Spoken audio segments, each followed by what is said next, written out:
السلام عليكم ورحمة الله تعالى وبركاته. مرحبا بكم في فيديو جديد. نتمنى يلقاكم في احسن الاحوال. الفيديو ديال اليوم ان شاء الله غادي نشارك معكم كيكه بجوج طبقات، كيكه الشوكولا بطبقه ديال لا كريم باتيسير، طبقه اللي تتكون مغايره على لا كريم باتيسير المعتاده، مذاقها زوين بزاف وطبقه متماسكه وبنينه. تبعوا معايا الفيديو حتى النهايه. وإلا كنتو اول مره كتشوفوا هاد القناه، الى عجبكم المحتوى العام ديالها اشتركوا فيها وفعلوا الجرس باش توصلوا دائما بجديد ديال الفيديوهات.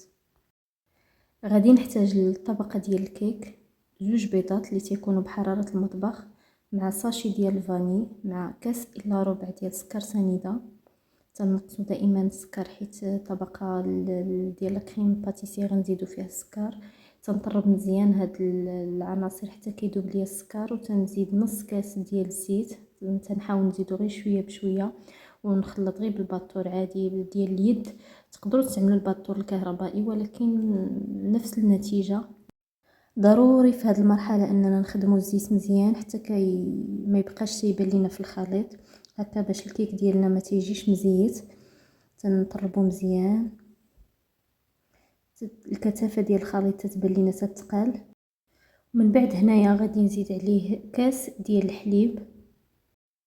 دائما الكاس باش تنعبر السوائل تيبقى الكاس ديال العنبه، وهذا الكاس ديال الحليب تقدروا تعوضوه بكاس ديال اليوغورت.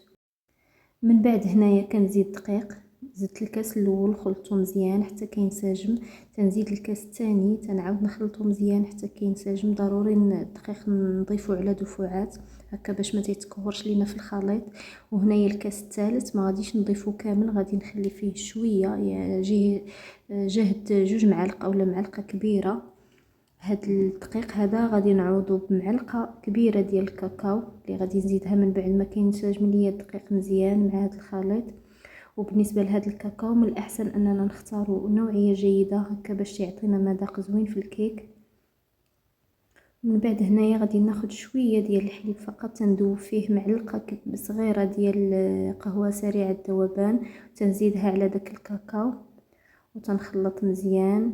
بالنسبه لهاد العناصر زدتهم حتى لاخر مرحله هكا باش يبقى اللوغو ديالهم باين في الكيك. تنخلط مزيان هاد الكيك. في حاله انكم شفتوا الكيك مثلا تقال لكم على حسب النوعيه ديال الدقيق تقدروا تزيدوا جوج معالق ديال الحليب، والعكس صحيح. الا كان عندكم الخليط جاري تقدروا تزيدوا جوج معالق ديال الدقيق. المهم الكثافه ديال الخليط هي هذه. واخر حاجه تنزيد جوج اكياس ديال الخميره الكيماويه من فئه 8 غرام، يعني في المجموع 16 غرام بالنسبه للبنات اللي تيستعملوا الخميره ديال العبار. تنغربلهم وتنخلطهم مزيان. من بعد تنجيب واحد اللاطه اللي تندهنها بالزيت وتنرش عليها الدقيق، اولا تندهنوها بالزبده ونرشوا عليها الدقيق، اولا تنفرشوا عليها ورق الطبخ. تنخوي فيها الخليط. وبالنسبه للمقاسات ديال اللاطه فيها 30 سنتيم على 24 سنتيم، يعني في هذه العباره تيعطيونا كيكه متوسطه، ماشي رقيقه وماشي عاليه بزاف. الكيكه اللي تتجينا مزيانه ملي تنبغيو نديرو فيها جوج طبقات، طبقه ديال الكريمه. تنحاول نسرح هنايا هذا الخليط باش الكيكه تجيني السطح ديالها مستوي. نقاد ليها السطح ديالها وتندخلها للفران. الا كان عندكم فران ديال الكاسه تشعلوا شويه الفران، ما تشعلوش مجهد، يكون العافيه مهيله.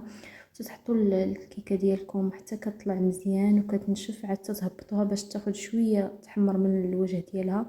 والا كان عندكم الفران ديال الكهرباء اولا الفران ديال الضوء تشعلوا من الفوق ومن التحت على 180 درجه وتتخليوها تقريبا 45 دقيقه، ما بين 30 دقيقه حتى 45 دقيقه على حسب الفران ديالكم واش تيكون سخون بزاف ولا لا. في هذا الاثناء وحنا كنتسناو الكيكه طيب غادي نوجدوا الكريمه ديالنا اللي غادي نحتاجو فيها نص لتر ديال الحليب. غادي نديرو في واحد الكاسرون وغادي نزيد عليه فلون ديال الفاني. هذا الفلون تيعطي اللون الاصفر، تيجي حتى المذاق ديالو تيتواتم على كريم باتيسير. غادي نزيد معلقه عامره ديال السنيده. بالنسبه للسنيده درت غير معلقه حيت الفلون اصلا فيه السكر. الا خديتو داك الفلون الصغير ديال درهم ونص راه تديروا 3 المعالق ديال السنيده. تنزيد عليهم هنايا 3 المعالق كبار عامرين ديال لا كريم باتيسير. دائما هادشي كله الحليب بارد تنخلطو مزيان حتى كينسجم لينا دوك العناصر كاملين مع الحليب. عاد تنردوه فوق العافيه تنحركوه، ما نتوقفوش على في التحريك ديالو حتى كيوصل لينا لهاد المرحله تيتقال وتيطبخ.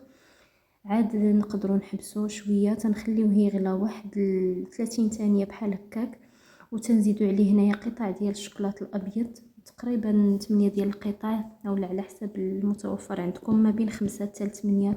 هاد الشوكولاط يساعد هاد الكريمه انها تشد وانها تقصح وتعطينا مذاق زوين في هاد الكريمه. من بعد هنايا تنحركها شويه غير باش تفقد شويه الحراره ديالها. وهنايا الكيك من بعد ما خرجته من الفران تيكون بارد، ضروري ان الكيك يكون بارد هكا باش ما يتشربش لينا هاد الكريمه يتبقى على السطح ديالو تقصح عليه. تنحاول هنايا نخوي الكريمه كامله دقه واحده حيت دغيا تتقصح فيها الشوكولاط وفيها لا كريم باتيسير. تنحاول نوزعها قبل ما تقصح. من الاحسن انكم تسربيو اكثر مني انايا حيت خليتها هنايا شويه تبردات ما قديش مازال نقادها. من بعد ما تنحركوها مزيان تقاد تندخلوها للثلاجه تقريبا واحد 2 سوايع حتى 3 سوايع حتى كتقصح لينا وتولي على هذا الشكل هذا. وتنزينوها على حسب المتوفر او على حسب اي حاجه بغيتو او اي مذاق بغيتو. تقدروا تزينوا بالشوكولاط اولا باللوز اولا بالكاوكاو. هنا درت غير دوك الشوكولاته الملونه هي اللي زينت بها. المهم التزيين تيبقى اختياري. وهذا هو الشكل النهائي ديال الكيكه ديالنا، كيكه بمذاق الشوكولا ومذاق القهوه مع طبقه ديال لا كريم باتيسير والشوكولاط الابيض. تيجي المذاق ديالها زوين بزاف وزوينه منعشه وتتبرد علينا في الصهد، والمذاق ديالها زوين وتتعجب الوليدات الصغار. نتمنى تعجبكم الوصفه ديال اليوم، ونتمنى انكم تجربوا هذا الكيك بهذه الطريقه وبهذه الكريمه. تقدروا ديروا كيك عادي بلا شوكولاط الا ما كانش يعجبكم الشوكولاط والقهوه، تقدروا تستغناو على الشوكولاط والقهوه ديروا كيك عادي تيكون كيك بيض بمذاق الفاني وديروا عليه هذه الكريمه هذه من الفوق.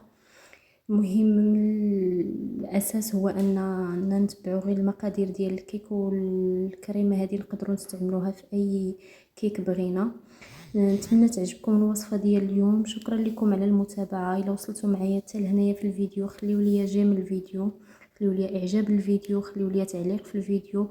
وإلا كنتوا اول مره كتشوفوا هذه القناه ديروا فيها دورة عامه. الى عجبكم المحتوى ديالها اشتركوا معايا وفعلوا الجرس باش توصلوا دائما بالاشعارات ديال الفيديوهات الجديده. شكرا لكم والسلام عليكم ورحمه الله تعالى وبركاته.